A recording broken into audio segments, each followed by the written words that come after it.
അമ്മേ പരിശുദ്ധമ്മേ, ദൈവമാതാവേ, അന്ന് അങ്ങ് കൃപാസനത്തിൽ പ്രത്യക്ഷപ്പെട്ട് വരാൻ പോകുന്ന മഹാദുരന്തത്തിൽ രക്ഷപ്പെടാനും എല്ലാവർക്കും വേണ്ടി പ്രാർത്ഥിക്കുവാനും ആവശ്യപ്പെട്ടിട്ട് 20 വർഷം തികയുന്ന ഈ വേളയിൽ കൃപാസനത്തിലൂടെ ഞങ്ങൾക്കും ഈ ദേശത്തിനും അങ്ങ് മാധ്യസ്ഥം തേടി തന്ന എല്ലാ അനുഗ്രഹങ്ങൾക്കും കൃപകൾക്കും ഞങ്ങളിപ്പോൾ ഹൃദയം നിറഞ്ഞ നന്ദി പറയുന്നു. അമ്മേ പരിശുദ്ധമ്മേ, ജപമാല മാതാവേ, സകല കൃപാസനം പ്രാർത്ഥനയോടും ചേർത്ത് ഞങ്ങളിപ്പോൾ പ്രാർത്ഥിക്കുന്ന ഈ കുടുംബത്തിന്റെ പ്രത്യേക നിയോഗം ഇന്നത്തെ നിയോഗം ഓർത്ത് അതുകൊണ്ട് പ്രാർത്ഥിക്കുക. സഞ്ചാരം, നിങ്ങളുടെ യാത്ര, നിങ്ങളുടെ കണ്ടുമുട്ടലുകൾ, നിങ്ങളുടെ ഇടപാടുകൾ, വിനിമയങ്ങൾ, സംരംഭങ്ങൾ, ജീവിതമാർഗങ്ങൾ, അതിൻ്റെ അവസ്ഥകൾ, കുടുംബജീവിതത്തിൻ്റെ അവസ്ഥകൾ ഒക്കെ സമർപ്പിക്കുക. അമ്മയുടെ പ്രത്യക്ഷീകരണത്തിന്റെ ഈ ദ്വാദശക വേളയിൽ ഞങ്ങൾക്ക് സാധിച്ചു തരുവാൻ ആമേൻ. വിശ്വാസ പ്രമാണം. സർവശക്തനായ പിതാവും ആകാശത്തിന്റെയും ഭൂമിയുടെയും സൃഷ്ടാവുമായ ദൈവത്തിൽ ഞാൻ വിശ്വസിക്കുന്നു. അവിടുത്തെ ഏകപുത്രനും ഞങ്ങളുടെ കർത്താവുമായ ഈശോ മിശിഹായിലും ഞാൻ വിശ്വസിക്കുന്നു.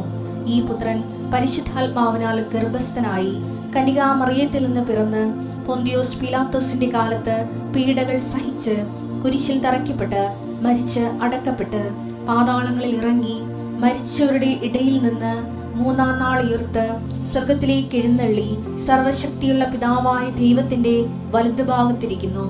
അവിടെ നിന്ന് ജീവിക്കുന്നവരെയും മരിച്ചവരെയും വിധിക്കുവാൻ വരുമെന്നും ഞാൻ വിശ്വസിക്കുന്നു. പരിശുദ്ധാത്മാവിലും ഞാൻ വിശ്വസിക്കുന്നു. വിശുദ്ധ കത്തോലിക്കാ സഭയിലും പുണ്യവാന്മാരുടെ ഐക്യത്തിലും പാപങ്ങളുടെ മോചനത്തിലും ശരീരത്തിന്റെ ഉയർപ്പിലും നിത്യമായ ജീവിതത്തിലും ഞാൻ വിശ്വസിക്കുന്നു. ആമേൻ.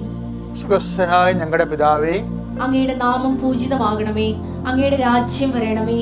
അങ്ങയുടെ തിരുമനസ് സ്വർഗത്തിലെ പോലെ ഭൂമിയിലും ആകണമേ.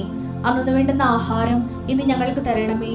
ഞങ്ങളോട് തെറ്റ് ചെയ്യുന്നവരോട് ഞങ്ങൾ ക്ഷമിക്കുന്നത് പോലെ ഞങ്ങളുടെ തെറ്റുകൾ ഞങ്ങളോടും ക്ഷമിക്കണമേ. ഞങ്ങളെ പ്രലോഭനത്തിൽ ഉൾപ്പെടുത്തരുതേ, തിന്മയിൽ ഞങ്ങൾ രക്ഷിക്കണമേ. ആമേൻ. നന്മ നിറഞ്ഞ മറിയമേ, സ്വസ്തി. കർത്താവ് അങ്ങയുടെ കൂടെ സ്ത്രീകളിൽ അങ്ങ് അനുഗ്രഹിക്കപ്പെട്ടവളാകുന്നു. അങ്ങയുടെ ഉദരത്തിൻ ഫലമായി ഈശോ അനുഗ്രഹിക്കപ്പെട്ടവനാകുന്നു. പരിശുദ്ധ മറിയമേ, തമ്പുരാന്റെ അമ്മേ, പാപികളായ ഞങ്ങൾക്ക് വേണ്ടി ഇപ്പോഴും ഞങ്ങളുടെ മരണസമയത്തും തമ്പുരാനോട് അപേക്ഷിക്കണമേ. ആമേൻ. എൻ്റെ പ്രിയപ്പെട്ടവരെ, അമ്മയുടെ പ്രത്യക്ഷീകരണത്തിൻ്റെ ദ്വാദശ വേളയിലാണ് അമ്മ ഈ പ്രാർത്ഥന തന്നത്. പണ്ട് അമ്മ ഒരു പ്രാർത്ഥന തന്നായിരുന്നു, കുഞ്ഞു പ്രത്യക്ഷീകരണ പ്രാർത്ഥന. അത് വീണ്ടും ഇങ്ങോട്ട് അഡോപ്റ്റ് ചെയ്തിട്ടുണ്ട്. എന്തിനാണെന്നറിയാമോ? ആ കുഞ്ഞു പ്രത്യക്ഷ പ്രാർത്ഥനയിലൂടെ ആണ് ഇന്ന് നമ്മൾ എത്തിയിരിക്കുന്ന വലിയ ലോകസുവിശേഷം നടന്നിരിക്കുന്നത്. അതുപോലെ തന്നെ വിസ്ഫോടനാത്മകമായ വലിയ പ്രതീക്ഷ നമുക്കുണ്ട്. കാര്യം ഈ പ്രാർത്ഥന, അനുദിന പ്രാർത്ഥന പങ്കെടുക്കുന്നവരുടെ ജീവിതത്തിനെ. അതുകൊണ്ട് തന്നെ നിങ്ങളിത് ഷെയർ ചെയ്യണം. ഷെയർ ചെയ്യുക, മറ്റോട് പറയുകയും ചെയ്യണം. ഇപ്പോൾ നമ്മൾ പ്രാർത്ഥിക്കാൻ തുടങ്ങുന്നു. ഇന്നത്തെ മുഴുവൻ ആവശ്യങ്ങളെ കർത്താവെ, സൂര്യൻ ഉദിച്ചു വരുമ്പോൾ കർത്താവ് ഞങ്ങളുടെ എല്ലാ പ്രതീക്ഷകളും ഉണരുന്നത് പോലെ ഈ ദിവസം അങ്ങയോടുകൂടെ ഉണർന്ന് അങ്ങയോടുകൂടെ സഞ്ചരിച്ച് അങ്ങയുടെ കൂടെ തിരിച്ച് ഞങ്ങളുടെ ഭവനങ്ങളിൽ എത്തുന്നവരെയുള്ള എല്ലാ സമയങ്ങളും നിങ്ങളുടെ വലത്തും ഇടത്തും വീട്ടിലും വഴിയിലും ജലത്തിലും കരയിലും, ഇനി വിദേശങ്ങളിലേക്ക് പോകാനുണ്ടെങ്കിൽ മുകളിലും ഹൃദയത്തിൽ കർത്താവിൻ്റെ സാന്നിധ്യവും സഹവാസവും സംരക്ഷണവും നിങ്ങളെ നിലനിർത്തട്ടെ, സംരക്ഷിക്കട്ടെ. കർത്താവെ, നിന്റെ തിരുമുറുപാടുന്ന വലതുകരം, കർത്താവെ അണിപ്രതാടുന്ന അത്ഭുതകരം, കർത്താവെ എല്ലാ മകനെയും മകളെയും സ്പർശിക്കുന്ന പ്രാർത്ഥിക്കുന്ന ഈശോയെ. പ്രത്യേകം പീഡ അനുഭവിക്കുന്നവർ, അവർക്ക് പ്രാർത്ഥിക്കാൻ പറ്റാത്തവരുണ്ട് ഈശോയെ. വിശ്വസിക്കാൻ പറ്റാത്തവരുടെ, ഗ്രിപ്പ് കിട്ടാതെ വഴുക്കലുള്ള സ്ഥലത്ത് നിൽക്കുന്നവരുണ്ട് ഈശോയെ.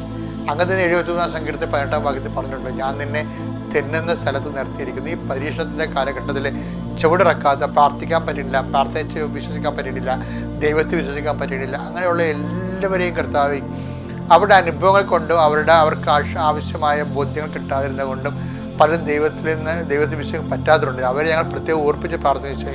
അവരെ നീ ആശീർവദിക്കുക, അവർക്ക് അടയാളം നൽകി, അവരെ ബോധ്യങ്ങളിലേക്ക് നയിച്ച് അവരെ നിൻ്റെ നാമത്തിൽ ദൈവസ്നേഹത്തിൻ്റെ ഭർത്താക്കളും സാക്ഷികളും സുവിശേഷത്തിൻ്റെ വലിയ പ്രചാരകരെ അവരെ മാറ്റാൻ പ്രാർത്ഥിക്കുന്നു. എൻ്റെ ദൈവത്തിൻ്റെ ശക്തി നിനക്ക് ആവശ്യിക്കട്ടെ.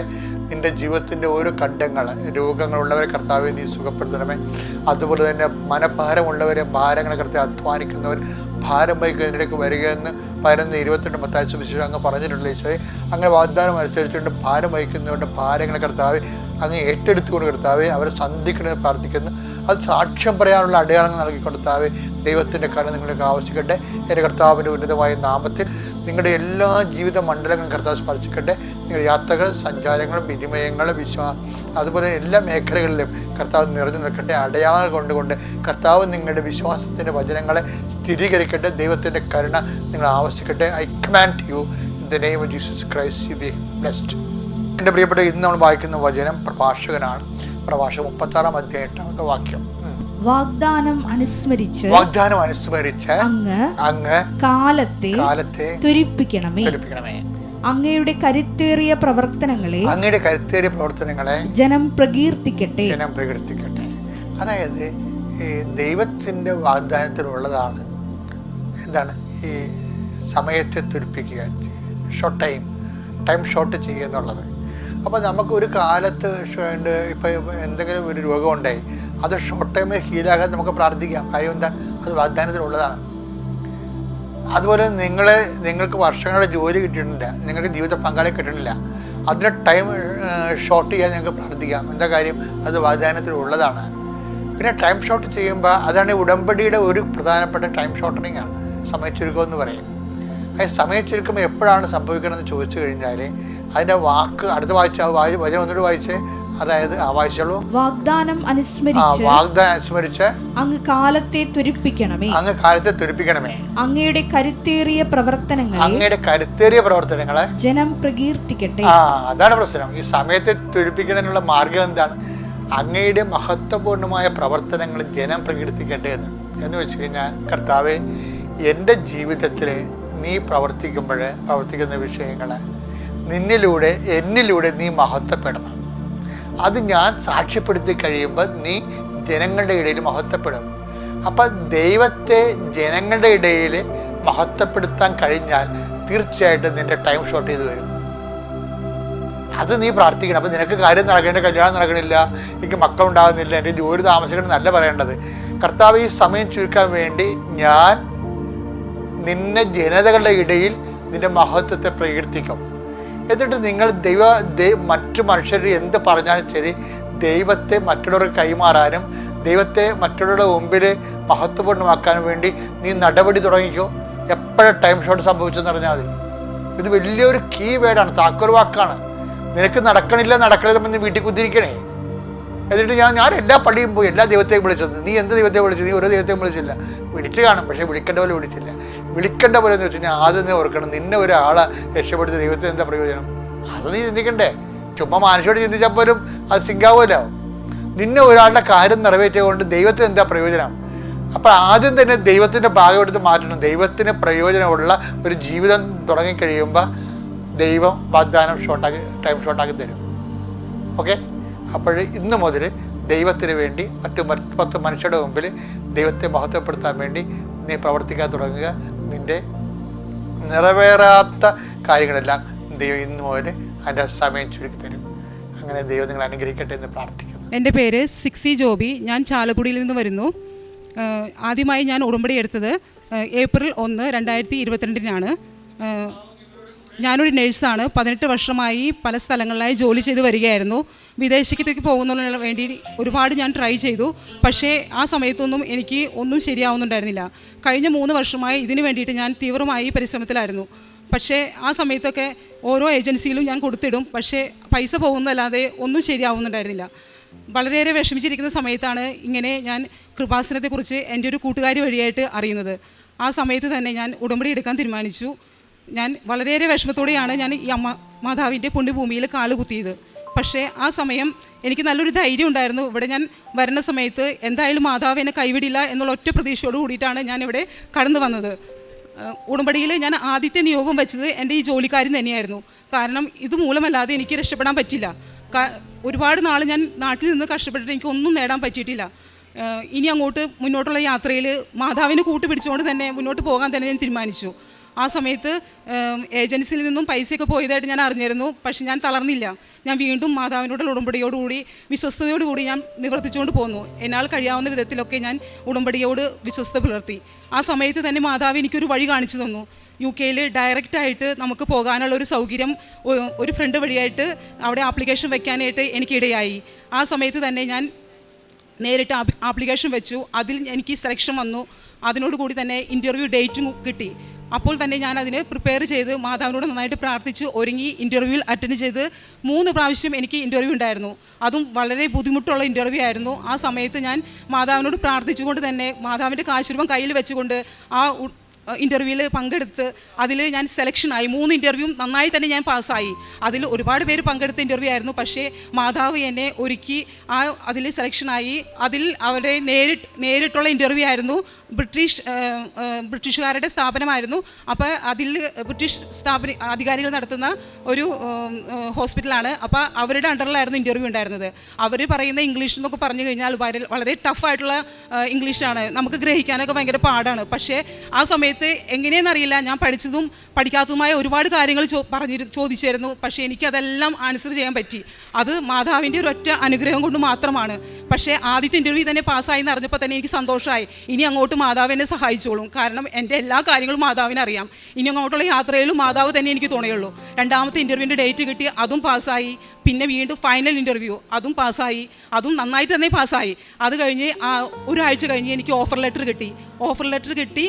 പിന്നെ അതിൻ്റെ അടുത്ത പ്രോസസ്സിംഗ് എന്ന് പറഞ്ഞു കഴിഞ്ഞാൽ COS ആണ്. COS 2 മാസത്തിന് ശേഷം നമുക്ക് ലഭിക്കുകയുള്ളൂ. ആ സമയത്തൊക്കെ ഞാൻ ഇവിടെ വന്ന് എല്ലാ മാസവും വന്ന് പ്രേക്ഷിത പ്രവർത്തനം നടത്തുമായിരുന്നു. കാരണം പത്രം വാങ്ങിച്ചുകൊണ്ട് പോകാൻ ഞാൻ തന്നെ നേരിട്ട് വരായിരുന്നു. എൻ്റെ വീട് ചാലക്കുടിയിലാണ്. പക്ഷേ എനിക്ക് വരാൻ ആരും കൂട്ടില്ല. എന്നാൽ തന്നെയായാലും ഞാൻ വളരെ നേരത്തെ തന്നെ അവിടെ നിന്ന് പുറപ്പെടും. കുട്ടികൾ സ്കൂളിലൊക്കെ വിട്ട് കഴിഞ്ഞിട്ട് ഞാൻ വന്ന് വൈകിട്ട് രാത്രി ഒരു 8 മണിയൊക്കെ ആകും വീട്ടിലെത്തുമ്പോൾ. എന്നാലും ഞാനത് മുടങ്ങാണ്ട് ചെയ്യും. കാരണം അത് എന്താ പറയുക, നമ്മൾ മാതാവിനോട് വിശ്വസ്ത പുലർത്തിക്കൊണ്ട് പോകുമ്പോൾ നമ്മൾ ചെയ്യേണ്ടതായ കാര്യങ്ങളെല്ലാം ചെയ്യണം. അപ്പോൾ എന്നാൽ മാത്രം, കാരണം ഇതുവരെ ഞാൻ അറിഞ്ഞിട്ടില്ലാത്ത കാര്യങ്ങളാണ് എൻ്റെ ജീവിതത്തിൽ സംഭവിച്ചുകൊണ്ടിരിക്കുന്നത്. അപ്പോൾ ആ പത്രമൊക്കെ വാങ്ങിച്ച് ഞാൻ എന്നാൽ കഴിയാവുന്ന വിധം ഞാൻ പള്ളിയിൽ പോകുമ്പോൾ അവിടെ ഞാൻ ആവശ്യക്കാർക്ക് മാത്രമേ കൊടുക്കുള്ളൂ. ആരെയും നിർബന്ധിക്കില്ല.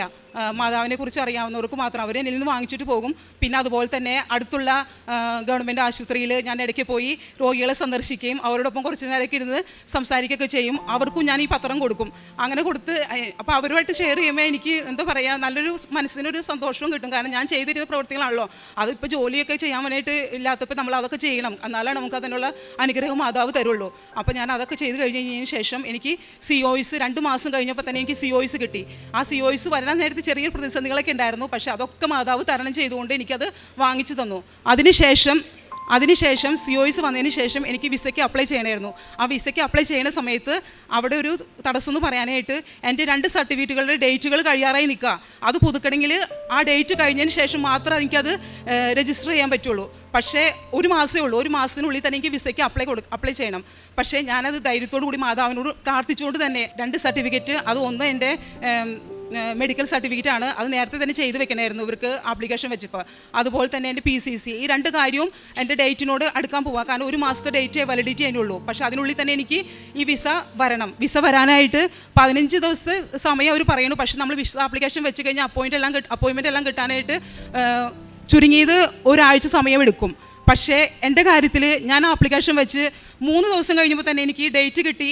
ഞാൻ അപ്പോയിൻമെൻ്റ് എടുത്തു വിസയ്ക്ക് വേണ്ടിയിട്ട്. പക്ഷേ ആ വിസ വരാനായിട്ട് ഇത്തിരി താമസം എടുത്തു. കാരണം ആ സമയത്ത് എന്താ പറയുക, എന്താണെന്നറിയില്ല, അവിടെ എനിക്കൊരു തടസ്സം ഉണ്ടായിരുന്നു. പക്ഷേ അപ്പോൾ ഞാനപ്പോൾ തളർന്നില്ല. ആ സമയത്ത് ഞാൻ എന്ത് ചെയ്യുന്നത് വെച്ചാൽ 8-9 ദിവസമായിട്ട് എൻ്റെ വരാണ്ടേ. ഇപ്പോൾ എനിക്ക് പേടിയായി. കാരണം ഈ ലാസ്റ്റ് മൊമെൻറ്റിൽ ഈ ഡേറ്റ് പ്രശ്നമായി വരുമോ, എന്ത് ചെയ്യും ഞാൻ? ഇനി ഇത്രയൊക്കെ ആക്കി തന്ന മാതാവല്ലേ, ഞാൻ എന്ത് കാര്യം ഉണ്ടെങ്കിലും മാതാവിനോടല്ലേ ചോദിക്കാറുള്ളൂ, നേരിട്ട് പറയാറുള്ളൂ. എൻ്റെ വീട്ടിലുള്ളവരോടൊന്നും ഞാൻ എൻ്റെ വിഷമങ്ങളൊന്നും ഞാൻ പറയാറില്ല.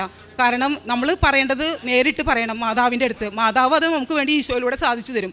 അപ്പോൾ നമുക്ക് മറ്റുള്ള മനുഷ്യരെല്ലാം സഹായത്തിനുണ്ടാവുക, മാതാവാണ് സഹായത്തിനുണ്ടാവുക. ആ ഒരൊറ്റ വിശ്വാസം ഉള്ളതുകൊണ്ട് തന്നെ ഞാൻ അമ്മയുടെ അടുത്ത്, ഞാൻ അവിടെ എൻ്റെ വീടിൻ്റെ അടുത്ത് ഒരു നിത്യസഹായ മാതാവിൻ്റെ പള്ളിയുണ്ട്. അപ്പോൾ ഞാൻ അവിടെ എന്ത് വിഷമം വന്നാലും ഞാൻ ഓടി ചെല്ലുന്നത് അങ്ങോട്ടാണ്. അവിടെ ചെന്ന് മാതാവിനോട് ചോദിച്ചു, മാതാവേ ഇനി എൻ്റെ കാര്യത്തിൽ ഒരു വൈകലും ഉണ്ടാവാൻ പാടില്ല. കാരണം അമ്മയ്ക്ക് അറിയാമല്ലോ എൻ്റെ ഡേറ്റ് എല്ലാം തീർന്നിരിക്കുകയാണ്.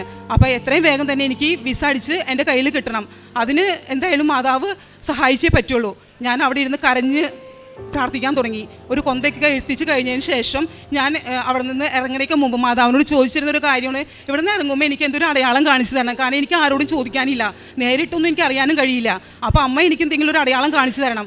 പക്ഷേ ആ സമയത്ത് ഞാൻ അവിടെ നിന്ന് ഇറങ്ങിയപ്പോൾ ആദ്യം കണ്ടത് എൻ്റെ മൊബൈലിൽ മെയിൽ വന്ന് കിടക്കണതാണ്.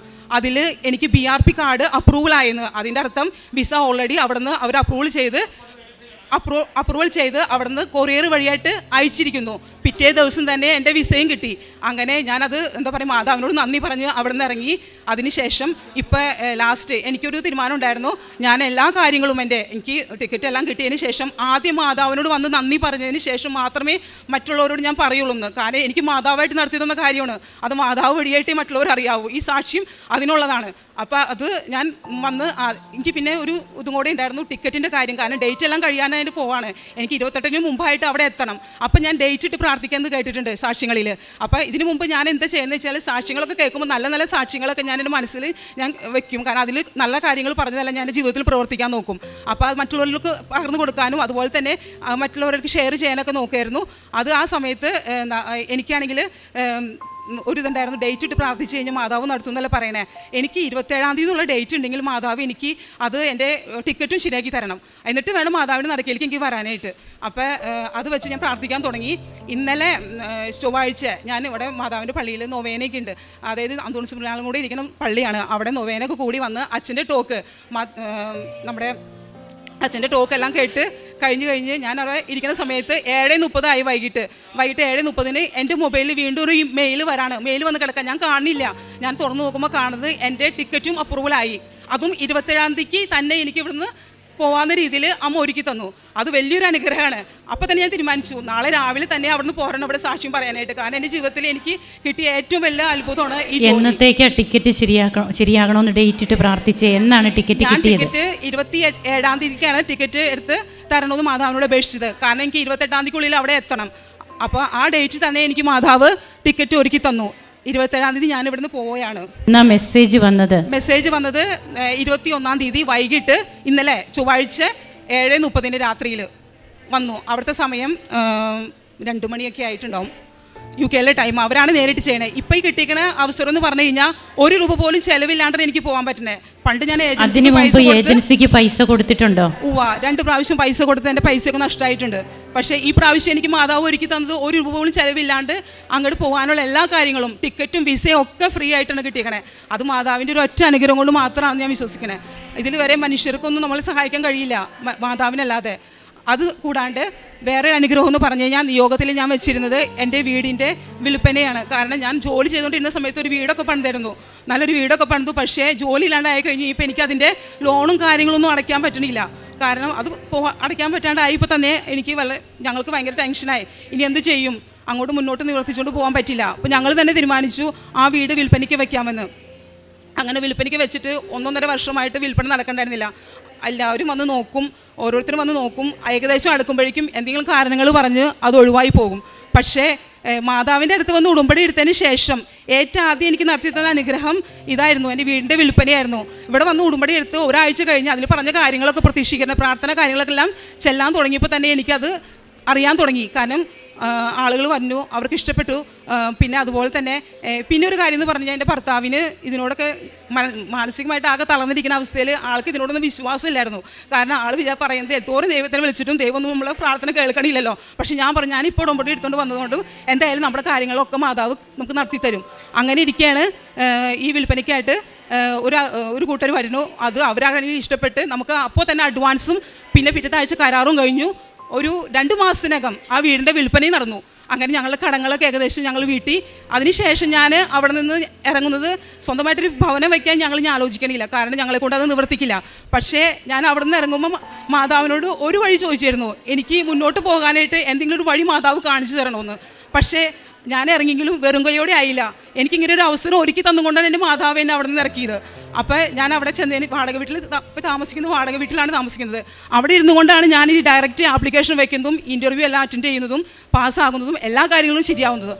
അത് മാതാവിൻ്റെ അനുഗ്രഹം തന്നെയാണ്. അവിടെ നിന്ന് ആദ്യം പോരാന്നുള്ളതായിരുന്നു മാതാവിൻ്റെ ആഗ്രഹവും. പിന്നെ അതിനുശേഷം എൻ്റെ ഭർത്താവ് ഈ വിഷമങ്ങളൊക്കെ കാരണം ആളെ ഇടയ്ക്ക് ഉറക്കം കിട്ടാൻ വേണ്ടിയിട്ട് ഇടയ്ക്കൊക്കെ മദ്യപിക്കായിരുന്നു. അപ്പോൾ എന്താ പറയുക, ഈ മദ്യപാനം എന്താ പറയുക, എനിക്ക് ഞാൻ നിയോഗത്തിൽ വെച്ചിട്ടുണ്ടായിരുന്നെങ്കിലും ആളുടെ സ്വന്തം ഇഷ്ടത്താൽ നിർത്തട്ടെ എന്നായിരുന്നു എനിക്ക്. മാതാവിൻ്റെ ഇടപെടൽ അതിലുണ്ടാവണം, എന്നാലാണ് നമ്മൾ എത്ര പറഞ്ഞാലും അവർക്ക് തോന്നണല്ലോ മാറ്റണമെങ്കിൽ. അങ്ങനെ ഞാൻ ഇവിടുന്ന് കൊണ്ടുപോയ ഉടമ്പടി നേർച്ച വസ്തുക്കൾ, അതായത് ഉപ്പ്, അതിൻ്റെയൊക്കെ കാര്യങ്ങൾ ആൾക്ക് വിശ്വാസം വർദ്ധിക്കാൻ തുടങ്ങി. കാരണം വീടിൻ്റെ വിൽപ്പന നടന്നു, എൻ്റെ കാര്യങ്ങൾക്കൊക്കെ ഏകദേശം തീരുമാനങ്ങളായി. അപ്പോൾ തന്നെ ആൾക്ക് വിശ്വാസം വന്നു. അപ്പോൾ ആൾ ഞാനറിയാതെ തന്നെ ആ ഉപ്പ് വെള്ളത്തിൽ കലക്കി കുടിക്കാൻ തുടങ്ങി. അതിനുശേഷം ആൾക്ക് എന്താ പറയുക, മദ്യപാനം കൈകൊണ്ട് തുടരണമെന്നേ ഇല്ല. അങ്ങനെ 5 മാസമായിട്ട്, 5 വർഷം ഉണ്ടായിരുന്ന മദ്യപാനം 5 മാസമായിട്ട് ഇപ്പോൾ ഒരു തുള്ളി പോലും കുടിക്കണം എന്നുള്ള ചിന്ത ആ വശത്തേക്ക് പോകില്ല. ആര് വിളിച്ചാലും എങ്ങനെ വിളിച്ചാലും ആൾ ആ വശത്തേക്ക് പോകില്ല. അത് വലിയൊരു അനുഗ്രഹം തന്നെയാണ്. അത് മാതാവ് ഇടപെട്ട് തന്നെ മാറ്റി തന്ന അനുഗ്രഹമാണ്. അതിനുശേഷം പിന്നെ ഉണ്ടായിരുന്നൊരു അത്ഭുതം എന്ന് പറഞ്ഞു കഴിഞ്ഞ് കഴിഞ്ഞാൽ, ഞങ്ങളുടെ കുടുംബത്തിൽ കുടുംബ പ്രാർത്ഥന കാര്യങ്ങളൊക്കെ ഞാൻ ചെയ്യായിരുന്നെങ്കിലും എന്താ പറയുക, ഈ മനസ്സിൻ്റെ വിഷമങ്ങളും പ്രാരാബ്ദങ്ങളും കാരണം ചെറിയൊരു പ്രാർത്ഥനയിൽ ഞാൻ ഒതുക്കായിരുന്നു. പക്ഷേ ഉടമ്പടി എടുത്തതിന് ശേഷം എൻ്റെ പ്രാർത്ഥന, ജപമാല, അതുപോലെ തന്നെ പ്രതീക്ഷിക്കുന്ന പ്രാർത്ഥന, ഉടമ്പടി പ്രാർത്ഥന, ഞാൻ പള്ളിയിൽ പോകുന്നതും വിശുദ്ധ കുർബാന സ്വീകരിക്കുന്നതും വിശുദ്ധ കുമ്പസാരം, ഇതൊന്നും ഞാൻ മുടക്കാറുണ്ടായിരുന്നില്ല. ഇതിലൊക്കെ എനിക്ക് വിശ്വാസം വന്നു. ഞാൻ ആദ്യത്തേലും നന്നായി തന്നെ അതെല്ലാം ചെയ്യാൻ തുടങ്ങി. അപ്പോഴാണ് എൻ്റെ ജീവിതത്തിൽ ചെറിയൊരു മാറ്റങ്ങൾ കണ്ടു തുടങ്ങിയത്. അതും എൻ്റെ ഭർത്താവിലേക്ക് മാറി തുടങ്ങി. എൻ്റെ കുഞ്ഞുമക്കൾ, അതായത് മൂത്തവൻ 15 വയസ്സുള്ള മകനാണ്. രണ്ടാമത്തെ കുട്ടികളെന്ന് പറഞ്ഞാൽ ഇരട്ട കുട്ടികളാണ്, 7 വയസ്സുള്ളത്. അവരും പോലും ഈ കുടുംബ പ്രാർത്ഥനയിൽ മുട്ടുകുത്തി നിന്നുകൊണ്ട് ഞാൻ ചെല്ലണ പോലെ തന്നെ അവരും ചെല്ലാൻ തുടങ്ങി. അതൊക്കെ വലിയൊരു അത്ഭുതമാണ്. വിശ്വാസം വർദ്ധിപ്പിച്ച് മാതാവ് തന്നതാ. അപ്പോഴും നമുക്ക് കുടുംബത്തിൽ ഓരോ അനുഗ്രഹങ്ങൾ കിട്ടാൻ തുടങ്ങിയത്. പിന്നെ അതുപോലെ തന്നെ എൻ്റെ ആൻറ്റിയുടെ മകള് ഇതുപോലെ തന്നെ സ്പെയിനിലാണ് ജോലി ചെയ്യണേ. അവൾ ഇതുപോലെ അവിടെ ജോലി ചെയ്യുന്നിടത്ത് ഒരു മിഷണറി സിസ്റ്ററാണ്. ആ സിസ്റ്റർ നല്ലൊരു സഹായിയാണ് എല്ലാവർക്കും. പെട്ടെന്ന് സ്ട്രോക്ക് വന്ന് വെന്റിലേറ്ററിലായി കഴിഞ്ഞ് കഴിഞ്ഞപ്പോൾ അവളാണെങ്കിൽ വളരെ സ്നേഹിച്ചുകൊണ്ടിരുന്ന സിസ്റ്ററായിരുന്നു. അപ്പോൾ അവൾ എന്നോട് വിളിച്ചു പറഞ്ഞു, നീ മാതാവിൻ്റെ അടുത്ത് പോയി ഉടമ്പടിയൊക്കെ എടുത്തിട്ടുള്ളതല്ലേ, നീ മാതാവിനോട് പ്രാർത്ഥിക്കുക ആ സിസ്റ്ററിന് വേണ്ടിയിട്ട്. അത് രക്ഷപ്പെട്ട് കിട്ടിക്കഴിഞ്ഞാൽ ഒരുപാട് പേർക്ക് വളരെ ഉപകാരം ചെയ്യേണ്ട ഒരു സിസ്റ്ററാണ്. ഞങ്ങളൊക്കെ സഹായിച്ച് നിലനിർത്തുന്ന ആ സിസ്റ്ററാണ്. അപ്പോൾ നീ ഇത് പ്രാർത്ഥിക്കുക. അപ്പോൾ ഞാൻ പറഞ്ഞിട്ട് ഞാൻ ലൈറ്റ് കാൻഡിൽ പ്രയർ ഇട്ട് പ്രാർത്ഥിക്കാം, നീയും കൂടെ പ്രാർത്ഥിക്കുക, അവിടെയുള്ള സിസ്റ്റേഴ്സിനോടും പറയാം. എന്നിട്ട് ഞാൻ ലൈറ്റ് കാൻഡിൽ പ്രയർ ഇട്ട് നവംബർ മാസം പ്രാർത്ഥിച്ചതിൻ്റെ ഫലമായിട്ട് സിസ്റ്ററിന് സ്ട്രോക്ക് വന്ന് വെന്റിലേറ്ററിലായിരുന്ന സിസ്റ്ററിന് ആ പ്രയർ കഴിഞ്ഞ് 3-ാം ദിവസം അങ്ങനെ ആയപ്പോഴേക്കും ചെറിയ മാറ്റങ്ങൾ കണ്ടു തുടങ്ങി. പിന്നെ വെന്റിലേറ്റർ റിമൂവ് ആയി. പിന്നെ കൈയും കാലമൊക്കെ അനക്കാൻ തുടങ്ങിയ ആൾ ഇപ്പോൾ സംസാരിക്കാനും തുടങ്ങിയിട്ടുണ്ട്. പിന്നെ അതുപോലെ തന്നെ ആ സിസ്റ്ററിൻ്റെ അടുത്തേക്ക് ഇവിടെ നിന്ന് പോയിട്ടുള്ള ആൾക്കാരുടെ കയ്യിലും ഞാൻ നേർച്ച വസ്തുക്കൾ കൊടുത്തു വിട്ടായിരുന്നു, പത്രവും അതുപോലെ തന്നെ നേർച്ച വസ്തുക്കളും. അത് അവിടെ കൊണ്ടുചെന്ന് അവിടെയുള്ള സിസ്റ്റേഴ്സ് വെച്ച് പ്രാർത്ഥിക്കായിരുന്നു. അതിൻ്റെ ഫലമായിട്ട് ആ സിസ്റ്ററിന് ഒരുപാട് മാറ്റം ഉണ്ടായി. ഇപ്പം വർത്താനം സംസാരിക്കാനൊക്കെ തുടങ്ങിയിട്ടുണ്ട്. അവർ പറഞ്ഞിട്ടുണ്ടായിരുന്നു സാക്ഷ്യം പറയുമ്പോൾ ഈ കൂട്ടത്തിൽ ഇതും കൂടെ വയ്ക്കാനായിട്ട്. ഒരുപാട് നന്ദി. ഇതുവരെ എനിക്ക് നൽകിയ എല്ലാ അനുഗ്രഹങ്ങൾക്കും മാതാവിനും തിരുക്കുമാരനും 1000 നന്ദി പറഞ്ഞുകൊണ്ട് ഞാൻ എൻ്റെ വാക്കുകൾ നിർത്തുന്നു. ഒരിക്കലും നിന്നെ കൈവിടുകയില്ല, ശക്തനും ധീരനുമായിരിക്കുക. വിശുദ്ധ ഗ്രന്ഥത്തിൽ ജോഷുവയുടെ പുസ്തകം 1-ാം അധ്യായം 9-ാം തിരുവചനം പറയുന്നത് പോലെ സിക്സി ജോബി എന്ന മകൾ, ആ മകളുടെ അനുഭവ സാക്ഷ്യമാണ് നമ്മോട് പങ്കുവച്ചത്. ആ മകള് 18 വർഷമായി ജോലി ചെയ്തുകൊണ്ടിരിക്കുകയായിരുന്നു. പിന്നീട് പുറത്തേക്ക് പോകണം എന്നുള്ള ഒരു ആഗ്രഹം തോന്നുകയും അങ്ങനെ 3 വർഷമായി അതിനെ ട്രൈ ചെയ്യുകയാണ്. ഈ 3 വർഷവും ഏജൻസികളുടെ കയ്യിൽ, പല ഏജൻസികളിൽ പൈസ കൊടുക്കേണ്ടി വന്നു. അതൊക്കെ ഒരു നഷ്ടമായതല്ലാതെ ഈ മകൾക്ക് യാതൊരു നേട്ടവും ഉണ്ടായില്ല. അങ്ങനെയാണ് ഉടമ്പടി എടുക്കുന്നു, ഉടമ്പടി നിയോഗം വയ്ക്കുന്നു. അതുമാത്രമല്ല, നിയോഗം വെച്ചതുകൊണ്ട് മാത്രമായില്ല, ഉടമ്പടി നിബന്ധനകൾ പാലിക്കുകയാണ്. അതുവരെയും ഇല്ലാതിരുന്ന ചൈതന്യം അത് ഈ മകള് ആർജിച്ചെടുക്കുകയാണ് ഉടമ്പടിയിലൂടെ. നഷ്ടപ്പെട്ടു പോയ ചൈതന്യമാണ് പരിശുദ്ധാത്മാവിൻ്റെ കൃപയാൽ ഈ മകള് ഉടമ്പടി നിബന്ധനകൾ പാലിക്കുവാൻ തയ്യാറാകുമ്പോൾ ഈ മകൾക്കും കുടുംബത്തിലേക്കും തിരിച്ചു കിട്ടുക. അങ്ങനെ പിന്നീട് എല്ലാം പെട്ടെന്ന് നടക്കുകയാണ്. അതായത് 3 വർഷത്തോളം ആകാതിരുന്നതും, പൈസ കൊടുത്ത് ഏജൻസിയുടെ പക്കൽ അങ്ങനെ പോകാനിരുന്നതും, പിന്നീട് ഒരു ഡയറക്റ്റ് ഇൻ്റർവ്യൂവിന് തന്നെ ഈ മകൾ അറ്റൻഡ് ചെയ്യുന്നു. അങ്ങനെ ഈ മകൾക്ക് ഇൻ്റർവ്യൂവിൽ, അത് ബ്രിട്ടീഷ് ഏജൻസിയാണ്, അപ്പോൾ ബ്രിട്ടൻ ലാംഗ്വേജ്, ബ്രിട്ടൻ ഇംഗ്ലീഷാണ് അവർ ചോദിക്കുക. എന്നാൽ അതൊക്കെ ആരോ ഇരുന്ന് ഈ മകൾക്ക് പറഞ്ഞു കൊടുക്കുന്നത് പോലെ ഈ മകളെല്ലാം ക്ലിയറാക്കി ചെയ്തു എന്നാണ് നമ്മോട് സാക്ഷ്യത്തിലൂടെ പറയുക. അങ്ങനെ ഈ മകൾക്ക് ജോലി, ഒരു പൈസ പോലും പിന്നീട് കൊടുക്കേണ്ടി വന്നില്ല. ആ ഡയറക്റ്റ് ഇൻ്റർവ്യൂവിൽ ജോലി ശരിയാകുന്നു. COS, അതുപോലെ തന്നെ വിസയ്ക്കുള്ള തടസ്സങ്ങൾ, ഓഫർ ലെറ്റർ, ഇതിനൊക്കെ പറഞ്ഞിരുന്ന ദിവസങ്ങളെക്കാൾ കുറഞ്ഞ് അതെല്ലാം ഈ മകളുടെ ജീവിതത്തിൽ അമ്മ ഇടപെട്ട് നേടിക്കൊടുക്കുകയാണ്. ഇവിടെയാണ് നമുക്ക് കാണുവാൻ കഴിയുക സമയച്ചുരുക്കം. എങ്ങനെയാണ് ഉടമ്പടിയുടെ കാതലായ ഭാഗങ്ങളാണ് സമയച്ചുരുക്കം. അമ്മയുടെ സാന്നിധ്യം, അതുപോലെ തന്നെ നമ്മുടെ യോഗ്യതകളല്ല, കർത്താവിൻ്റെ കൃപ. It is not by merit but by grace. ഇതൊക്കെ ഈ സാക്ഷ്യത്തിൽ നമുക്ക് നിരീക്ഷിക്കുവാൻ കഴിയും. അങ്ങനെ ഈ മകൾ ഡേറ്റ് ഇട്ട് പിന്നീട് പ്രാർത്ഥിക്കുമ്പോൾ 27-ാം തീയതിയാണ് ഈ മകൾ വെച്ച ഡേറ്റ്. എന്നാൽ 21-ാം തീയതി തന്നെ ഈ മകൾക്ക് വിസ പ്രോസസ്സിങ് എല്ലാം കംപ്ലീറ്റ് ആയി ടിക്കറ്റ് വരികയാണ്. അങ്ങനെ ഇപ്പോൾ സന്തോഷത്തോടെ അമ്മയുടെ തിരുനടയിൽ വന്ന് ഈ മകൾ നന്ദി പറയുന്നു. ഇത് ചൊല്ലുന്ന പ്രാർത്ഥനയല്ല, ചെയ്യുന്ന പദ്ധതിയാണ്. അത് പല പ്രാവശ്യം സിക്സി ജോബി പറഞ്ഞു കഴിഞ്ഞു. തൻ്റെ ജീവിതത്തിൽ എങ്ങനെ മാറ്റങ്ങൾ വന്നു, തൻ്റെ കുടുംബത്തിൽ എങ്ങനെ മാറ്റങ്ങൾ വന്നു, തൻ്റെ കുഞ്ഞുങ്ങൾ എങ്ങനെ കുടുംബ പ്രാർത്ഥനയിൽ പങ്കെടുക്കുന്നു. അപ്പോൾ നാം ചിന്തിക്കേണ്ടതും തീരുമാനിക്കേണ്ടതും ആ ഒരു ലെവലിലാണ്. ചൊല്ലുന്ന പ്രാർത്ഥനയേക്കാൾ ചെയ്യുന്ന പദ്ധതിക്ക് പ്രാധാന്യം കൊടുക്കുക. അങ്ങനെ ദൈവത്തോട് ചെയ്ത വാക്ക് 100% നാം പാലിക്കുന്നവരാകണം. അങ്ങനെയാണ് നമ്മുടെ വ്യക്തിത്വ വിശുദ്ധീകരണം വരിക. വ്യക്തിത്വ വിശുദ്ധീകരണം ഉടമ്പടിയിലെ പ്രധാനപ്പെട്ട ഒരു ഘടകം തന്നെയാണ്. അതായത് വ്യക്തിത്വ വിശുദ്ധീകരണത്തിലൂടെയാണ് യേശുവിലേക്ക് നമുക്ക് അടുക്കാൻ പറ്റുക. പരിശുദ്ധ അമ്മ നമ്മുടെ ജീവിതത്തിലേക്ക് കൃപകൾ വർഷിക്കുക. പിന്നീട് 1.5 വർഷമായ വീട് വിൽപ്പന. ആ വീട് വിറ്റിട്ട് വേണം ഇവർക്ക് പല കടങ്ങൾ തീർക്കാൻ, ലോൺ അടച്ചു തീർക്കാൻ പറ്റുന്നുണ്ടായിരുന്നില്ല. അങ്ങനെ 1.5 വർഷമായിട്ട് നടക്കാതിരുന്നത് ഏതാനും മാസങ്ങൾ കൊണ്ട് ആ വീട് വിൽപ്പന നടക്കുന്നു, കടങ്ങൾ തീരുന്നു. ഇന്ന് ഈ മകള് ഒരു റെൻറ്റഡ് ഹൗസിലാണ് ഇവരിപ്പോൾ താമസിക്കുന്നതെങ്കിലും അമ്മ ഇവർക്ക് ഭാവിയിലേക്ക് ഇവരുടെ ഭാവി ഭദ്രമാക്കിക്കൊണ്ടാണ് ഇവരുടെ സ്വന്തം ഹൗസിൽ നിന്ന് റെൻറ്റഡ് ഹൗസിലേക്ക് മാറ്റിയിരിക്കുക. ഈ മകൾക്ക് ഒരു ജോലിയുണ്ട്. ആ ജോലിയിലേക്കാണ് ഇപ്പോൾ ഈ മകൾ പോവുക. അപ്പോൾ അവർക്ക് അതിലൂടെ ഇനി നേട്ടം കൊയ്യാൻ സാധിക്കും. അവിടെ അങ്ങനെയുള്ള മാർഗങ്ങളാണ് അമ്മ തുറക്കുക. അതുപോലെ ഭർത്താവിൻ്റെ മദ്യപാനം, സാഹചര്യങ്ങളുടെ സമ്മർദ്ദത്താൽ ആ മകന് 3-4-5 വർഷമായിട്ടുള്ള മദ്യപാനം, അത് പൂർണ്ണമായും ആ മകൻ്റെ ജീവിതത്തിലും കുടുംബത്തിലും കാര്യങ്ങൾ കുറച്ച് ഇമ്പ്രൂവ്മെൻ്റ് ആകാൻ തുടങ്ങിയപ്പോൾ ആ മകൻ തന്നെ മദ്യപാനം നിർത്തുന്നു. ഉടമ്പടി നേർച്ച വസ്തുക്കൾ ആ മകൻ തന്നെയാണ് ഉപയോഗിക്കുക. അങ്ങനെ കുടുംബത്തിലെ സമാധാനം, കുടുംബത്തിലെ പ്രാർത്ഥന, കുടുംബ ഭദ്രത, ഇതൊക്കെയാണ് നമുക്കിവിടെ കാണുവാൻ കഴിയുക. അതുപോലെ ഒരു സിസ്റ്ററിൻ്റെ കാര്യം പറഞ്ഞു. വെൻറ്റിലേറ്ററിലായിരുന്ന സിസ്റ്റർ സ്ട്രോക്ക് വന്നു. യാതൊരു അനക്കവും ഇല്ലാതിരുന്നയാൾ ഇപ്പോൾ അതിൽ നിന്നെല്ലാം വെൻറ്റിലേറ്ററിൽ നിന്ന് മാറ്റി. ആ സിസ്റ്ററിന് ഇമ്പ്രൂവ്മെൻ്റ് ഉണ്ട്, സംസാരിക്കാൻ തുടങ്ങി. ഇതൊക്കെയാണ് നാം സാക്ഷ്യത്തിലൂടെ കേട്ടത്. അപ്പോൾ തിരുവചനം നമ്മോട് എന്താണ് പറഞ്ഞത്? ഒരിക്കലും നിന്നെ കൈവിടിയില്ല എന്നാണ് ജോഷുവയുടെ പുസ്തകത്തിൽ നമ്മോട് പറയുക. ഇവിടെ നാം 100% വിശ്വസ്തരാകുമ്പോൾ, നമ്മുടെ ഇൻവെസ്റ്റ്മെൻറ്റ് 100% ആകുമ്പോൾ പരിശുദ്ധ അമ്മയും നമുക്ക് വേണ്ടിയുള്ള മാധ്യസ്ഥത്തിന് ശക്തി കൂട്ടും. അമ്മ നമ്മുടെ ജീവിതത്തിലെ ഈശോയിൽ നിന്ന് ഒത്തിരിയേറെ കൃപകൾ വർഷിക്കും. നമുക്ക് ദൈവത്തെ മഹത്വപ്പെടുത്താം. കരങ്ങളടിച്ച് പരിശുദ്ധ അമ്മയ്ക്കും തിരുക്കുമാരനും നന്ദി പറയാം. ഈശോയെ നന്ദി, ഈശോയെ സ്തുതി, ഈശോയെ ആരാധന.